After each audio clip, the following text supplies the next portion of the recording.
I can't believe we're at this moment where we actually get to talk about the journey of remembering season 2, because it's been such a dream. We talked about it for so long, and we've worked together for, I guess, almost 6 years now. Yeah.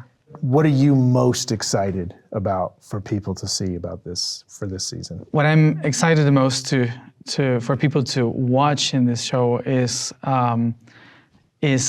a real life path to within through the outside, and to show that even if what you will see it's like magical, actually you can live it by yourself. It's something that that is out there for us to live, and I think that what I would like for people to have from it is that we didn't plan anything that happened every day. Like, we just knew kind of we have to go to this place, but not even the people that were with us on the trip, not even us, had a clue of what was happening. So I think that that's the thing that I would like for people to appreciate the most, that it was not scripted. Definitely was not scripted. It was a chase Matías through Great Britain. Making Journey of Remembering for me has always been for you, honestly. It was, we worked together so much in initiation, and I just wanted people to see you and know your story.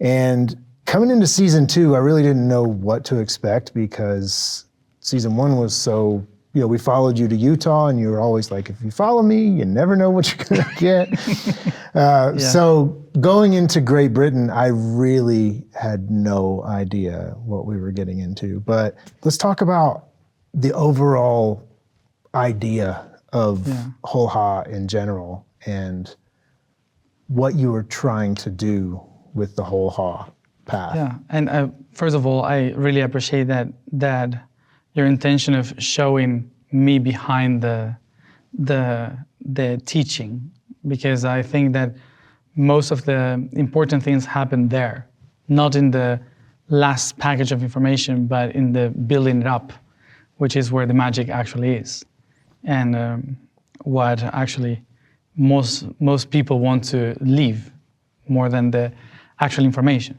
Of course, the learning process is emotional; it's not intellectual. So I think that following the adventure is really, really good. And Holha in Atlantean language means the cycle of eternity. And it's how we call the 5 days out of time in the calendar. When I organize something, I usually do it in 5 moments of the year. When there's anything important to do, solstice and equinoxes, which is the cross of time. So evolution is because of those 5 days, and in planet Earth, of course. But these 5 days are the ones that shows you that you can improve. So that's why I like to do initiatic things in those days, so people could also experience this leap on going from one state to another, not taking it just like a normal day. And that's why organizing Holha for me was like, let's take a leap not only for the people that is traveling, but also in the concept of why am I doing this? Following the stories that I have been receiving for a year that were talking to me about this huge tree with golden apples. And so I was asking, so where is the land of apples? How can I put the apples together of this story? And in the ancient British language, Avalon means the land of apples. So that was it. Let's take a leap in the apple land. It's been so much fun and so challenging. It's almost been like initiation to put the beginning of this season together, because you were figuring out so many pieces of it, and so many pieces have been building and building that you went into Holha just thinking it was for the people. Yeah, I never know what is going to happen. And it was funny because every day you were like so what exactly is going to happen tomorrow? And I was like, I have no idea. So I know that we are going to this place, but I have no idea what is going to happen. It was funny, that part. For me, it's funny, but for you, for sure, where it was challenging, because it's like, when are we supposed to film? Where are we supposed to stay? What time are we supposed to be there? And yeah.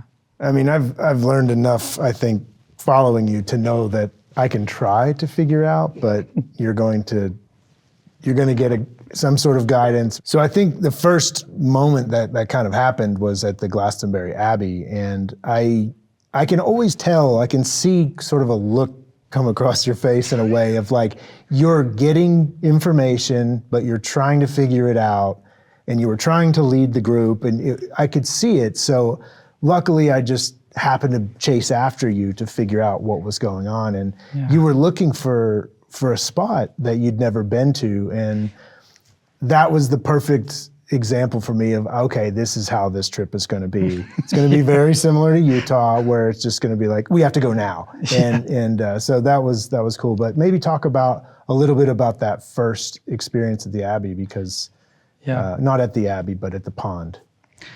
Yeah, well, the Abbey, the Glastonbury Abbey, is like a very ancient and holy place. Besides the Abbey itself, of course, the Christians went there and put their stamp on it, but all the region was named as the core of Avalon, and so at the feet of the hill of the Tor, all this region was like this holy place, and now, of course, a lot of people go there to meditate. They say it's the King Arthur tomb, but when we went there, I literally had no idea, but literally no idea of anything. Like, why am I here? What am I supposed to do here? So I just walked in trying to figure out, looking for clues. So that's why sometimes it's like, where are you going? I have no idea. Just wait. So people, stay here. Trying to check what is the pattern, where is the people, so what is happening. So everything, every little thing can be something. So I started to walk all around to pay attention to all the patterns until I was guided to this specific place, which was the pond. I just let myself, as Matías, go away. So the first master of that land came in, and that's the moment you lost me. and now it all made sense after he spoke and guided the people, but not even me. I had no idea why we were there.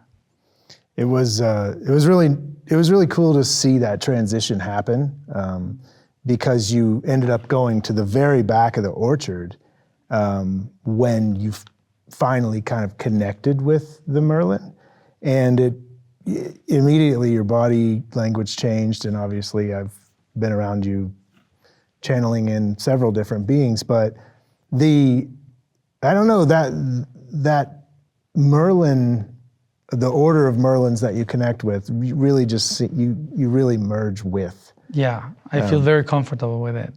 Yeah, it feels like home with that energy. It's not something that is heavy for me to work with. It's very familiar, and it's this kind of magical language that describes everything that is happening in a poetic way that makes you understand why we were there. And this conversation with the dead tree, the spider, that gave me the clues to understand why the people should be there and how to connect them. So the apples, the little branch that was given to me in that moment for me to guide it, to guide the whole thing. So it was very, very, very magical moment of my first connection, and I had to be alone for that. Like, of course you were around filming, but I went very far because there's this moment of transition. I feel like very weird. So that moment is like very, even today, I feel very embarrassed. So it's kind of like I need to go alone for a moment. Then it doesn't matter when I come. But that moment of transition is like I don't like to do it in front of the people. Like I feel a little bit weird about it. You transition, and the ceremony was beautiful, and I think it was sort of a good way to start, because after we went up to the tour, which was obviously a magical moment in itself when you got there, and you explain it really well in the series, and I love how that came together. With your surprise at how magical it was. Yeah, but then, because I was just observing. That was the magic. Like I wasn't guiding anything. That was very magical, very, very, very beautiful. And I think that was the best way that this group could have started, because obviously the work was about to begin as we made our way to Stonehenge, and sunrise Stonehenge ceremony. I mean, you can't script it any better than that. It was such a magical time to really bring that stone circle back and make it kind of feel. I don't know if that was how they used to use it, but it really did feel that way. Yeah, it was. And actually, the other thing that happened is that it was not planned for half the group to be there, because you cannot have a huge group, more than 20 people, I think, 25 people. You cannot have 25 people more inside the circle. You're supposed to wait on the bus. But somehow, I don't know what happened, they allowed the rest of the people to stand in the circle, supporting us around the stone circle. So whenever the ones we were in the center finished, they just moved outside, and the ones that were outside went inside. And it was this beautiful toroidal energy being created between the ones that were holding, the ones that were working, and then exchanging positions. That was not planned, and it was perfect. The sunrise was amazing. It was like okay, prepare the sun, because it was cloudy and it wasn't supposed to be like that magical. It was just obviously you feel a lot of pressure as a production crew to be like, well, we got this place at sunrise, it better be good. But no, I think the ceremony was really cool, but it was really hard, I could tell, for a lot of people, because the Merlin was asking to find those poisons within the root, and that was the true beginning of the path. I think Avebury and Glastonbury kind of was the warm up, and then Stonehenge is where Stonehenge was like a slap in the face for everyone, because it was like, do you really want to walk this path? So to do that, you have to go look for the deepest poison you have within, face it, and understand that it can become the medicine.